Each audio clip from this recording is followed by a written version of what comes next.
पुराने वक्त में लोग किसी को दान में घर, जमीन, यहां तक की जान भी दे देते थे। पुराने लोग लालची नहीं होते थे। सब में देने की भावना होती थी, लेने की नहीं। वक्त बदला, लोग बदले।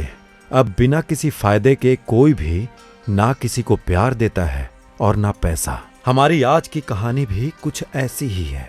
फ्री के चक्कर में इंसान कितना पागल हो जाता है, आइए देखते हैं। अमन एक मल्टीनेशनल कंपनी में ब्रांच मैनेजर की जॉब करता था।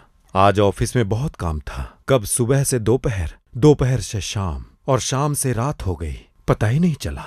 अमन दिन रात एक करके अपनी कंपनी में कड़ी मेहनत कर रहा था, क्योंकि वो चाहता था कि बॉस खुश होकर उसे प्रमोशन दे दे। अमन लैपटॉप में बिजी था। तभी ऑफिस का गार्ड आकर कहता है, अमन सर, सब जा चुके हैं। रात काफी हो गई है, आपको भी अब घर जाना चाहिए। अगर आपकी अंतिम बस छूट गई तो आपको उस सुनसान जंगल में पैदल ही अकेले घर जाना पड़ेगा। अमन हाथ में बंधी घड़ी देखते हुए लैपटॉप बंद करके कहता है,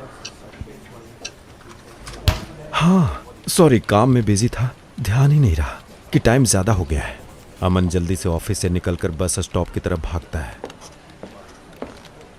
वो जैसे ही बस स्टॉप के पास पहुंचता है, बस निकल चुके थे। अमन दौड़ता है, रुको रुको रुको, प्लीज स्टॉप। बस की स्पीड बढ़ चुकी थी और बस अमन की आंखों से देखते ही देखते ओझल हो जाती है। अमन थक कर रुक जाता है और हाँफते हुए अपने सांसों पर काबू पाते हुए कहता है, उस सुनसान जंगल से अब मुझे अकेले ही जाना पड़ेगा। अमन इधर उधर देखता है। रास्ता सुनसान हो चुका था और कोई रास्ता न देखकर अमन अपने घर की तरफ निकल पड़ता है। सर्दी का मौसम होने के कारण रात भी जल्दी हो गई थी। ठंड भी बहुत पड़ रही थी। रास्ते में चलते चलते वो काफी दूर तक आ चुका था। जंगल शुरू होने वाला था। अमन को न जाने क्यों घने काले जंगल के रास्ते को देखकर अंदर ही अंदर डर सा लगने लगा था। जंगल एकदम शांत था। अमन मन में हनुमान चालीसा पढ़ते हुए आगे बढ़ने लगा। न जाने क्यों उसे ऐसा महसूस हो रहा था कि कुछ आंखें उसको ही ध्यान से देखे जा रही हैं। उसकी सांसें व उसके कदम तेज हो गए। वो जल्दी से इस जंगल से निकलना चाहता था। अमन जंगल के बीचों बीच पहुंच चुका था। अचानक उसे एक आवाज सुनाई दी, रुक जाओ। अमन का सीना धक धक करने लगा। वो पीछे मुड़कर देखता है, लेकिन पीछे तो कोई भी नहीं था। वो आगे घूमने ही वाला था कि तभी उसे फिर से वही आवाज सुनाई दी, सामने देखो। जैसे ही अमन ने सामने देखा तो उसे जमीन पर कुछ चमकती हुई चीज दिखाई दी। अमन डरते डरते उस चीज के पास गया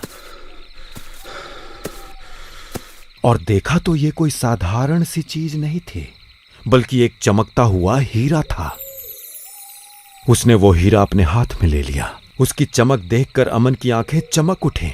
अब उसकी आंखों में डर की जगह लालच दिख रहा था। लेकिन अमन को कहां पता था ये कोई साधारण नहीं, बल्कि एक मायावी हीरा है। अमन उस हीरे को ध्यान से देख ही रहा था कि तभी अचानक उस हीरे में से आवाज आई, अगर तुम्हें और भी हीरे चाहिए तो इस जमीन को खोदो। इस जमीन के नीचे बहुत सारे हीरे हैं। अमन अब लालच से अंधा हो चुका था। वो बिना सोचे समझे उस हीरे को अपने जेब में डाल लेता है और पास ही में पड़े फावड़े से जमीन को खोदना शुरू कर देता है।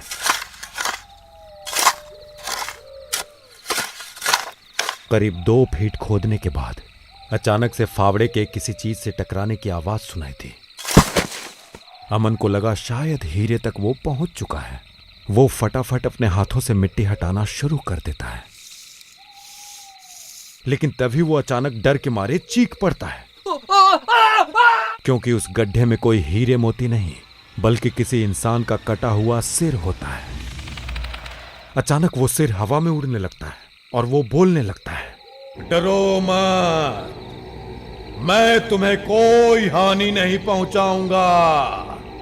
मैं तुम्हें बहुत सारे हीरे जवाहरात भी दूंगा। बस मेरी बात ध्यान से सुनो और मैं जहां जाता हूं वहां मेरे पीछे पीछे आओ। अमन डरा हुआ था, पर हीरे जवाहरात की लालच उसे भूत के पीछे पीछे चलने पर मजबूर कर देती है। सिर हवा में और ऊपर उठा और जंगल की ओर बढ़ने लगा। लगभग 1 किलोमीटर चलने के बाद वो सिर हवा में रुक गया। अमन भी रुक गया। फिर उस सिर ने अमन से कहा, इस जमीन के भीतर बहुत सारे हीरे मोती जवाहरात छुपे हुए हैं। इस जमीन को खोदने का काम शुरू करो। अमन खुश हो जाता है और उस जमीन को खोदना शुरू कर देता है। खोदते खोदते उस जमीन के नीचे हीरा मोती तो नहीं, बल्कि उस सिर का कटा हुआ धड़ मिलता है।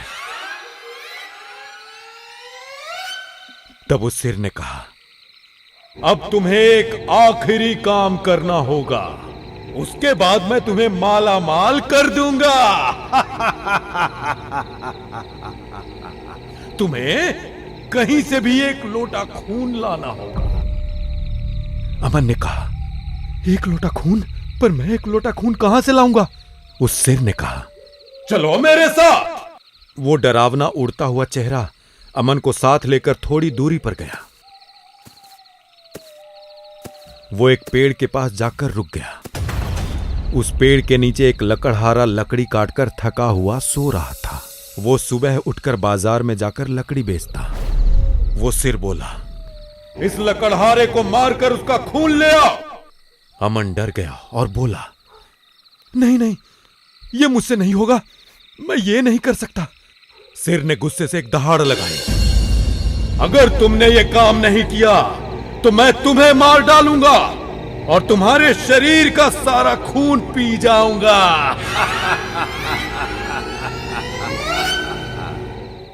अमन की समझ में नहीं आ रहा था कि वो क्या करे। अमन ने हाथ जोड़कर उससे कहा, मुझे माफ कर दो। अगर मैंने इस लकड़हारे को मार दिया, मुझे पुलिस गिरफ्तार कर लेगी और मुझे पूरी जिंदगी जेल में बितानी पड़ेगी। फिर मैं तुम्हारे हीरे जवाहरात का क्या करूंगा? उस सिर ने अपने तंत्र मंत्र की शक्ति से एक छुरी और एक लोटा प्रकट किया और गुस्से से बोला, मैं वर्षों का प्यासा हूं, मुझे जल्दी से 1 लोटा खून दो, नहीं तो मैं तुम्हारा खून पी जाऊंगा। अमन पूरी तरीके से फंस चुका था। अमन मजबूर होकर उस सोते हुए लकड़हारे के गले पर चाकू रखकर एक ही बार में उसका गला काट देता है। वो नीचे लोटा रख देता है और खून लोटे में गिरने लगता है। लकड़हारा तड़प तड़प कर मर चुका था। अमन उसका खून लेकर उस सिर के पास जाता है। वो सिर खून को देखकर बहुत खुश होता है और बोलता है, ये खून मेरे शरीर पर डाल दो। उस सिर के कहने पर अमन ने खून को उसके शरीर पे डाल दिया। फिर कुछ ही देर में वो कटा हुआ सिर उस शरीर से जुड़ गया। ये सब देखकर अमन की हालत खराब होने लगी। वो उस भूत को देखकर काफी डर गया। जैसे ही वो भूत जिंदा हुआ तो जोर जोर से हंसने लगा और डरावनी आवाज में बोला,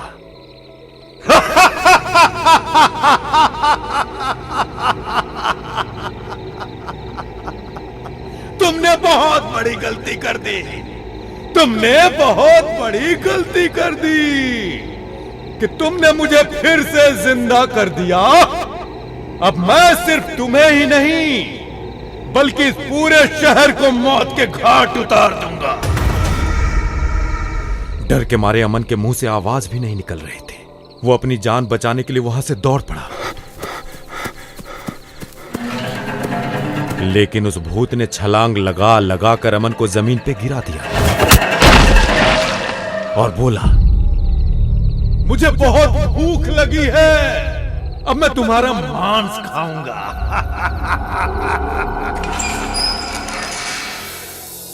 अमन अपनी लालच की वजह से पूरी तरीके से फंस चुका था। वो हाथ जोड़ते हुए कहता है, प्लीज प्लीज मुझे माफ कर दो, मैं अपनी लालच की वजह से तुम्हारी बातों में आ गया, मुझे नहीं चाहिए हीरे। भूत जोर जोर से हंसता हुआ बोला,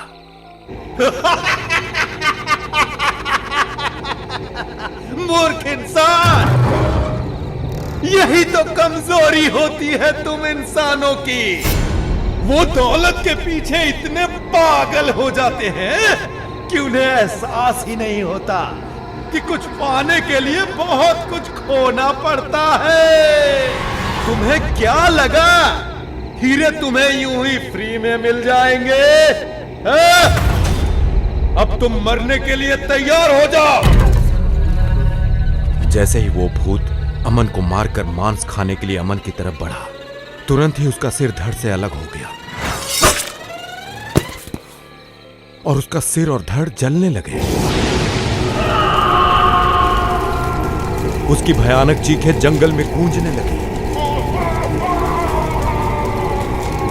थोड़ी ही देर में उसका सर और धड़ जलकर राख हो गए और हवा के साथ उड़ते हुए कहीं गायब हो गए। अमन समझ नहीं पाया कि आखिर यह चमत्कार हुआ कैसे। जब अमन ने पीछे मुड़कर देखा तो एक अघोरी बाबा खड़े थे। उस अघोरी बाबा ने कहा, जब तुम उस आदमी को मारकर उसका खून ले जा रहे थे, तभी मैंने तुम्हें देख लिया था और समझ गया था कुछ तो बुरा होने वाला है। इसीलिए मैं तुम्हारे पीछे पीछे यहां तक चला आया और मैंने अपनी मंत्र शक्ति से उस भूत को फिर से मार दिया। अब तुम निश्चिंत होकर अपने घर जाओ, अब तुम पर कोई खतरा नहीं है। अमन अघोरी बाबा के पैरों में गिर गया और अपना सिर अघोरी बाबा के पैरों पर रखकर अघोरी बाबा से अपनी नादानी व अपने लालच के लिए क्षमा याचना करने लगा। अमन ने जैसे ही अपना सिर उठाया, अघोरी बाबा गायब हो चुके थे। अमन समझ चुका था कि हनुमान जी ने ही अघोरी रूप में आकर उसे बचाया था। वो हनुमान चालीसा पढ़ते हुए अपने घर की तरफ निकल गया।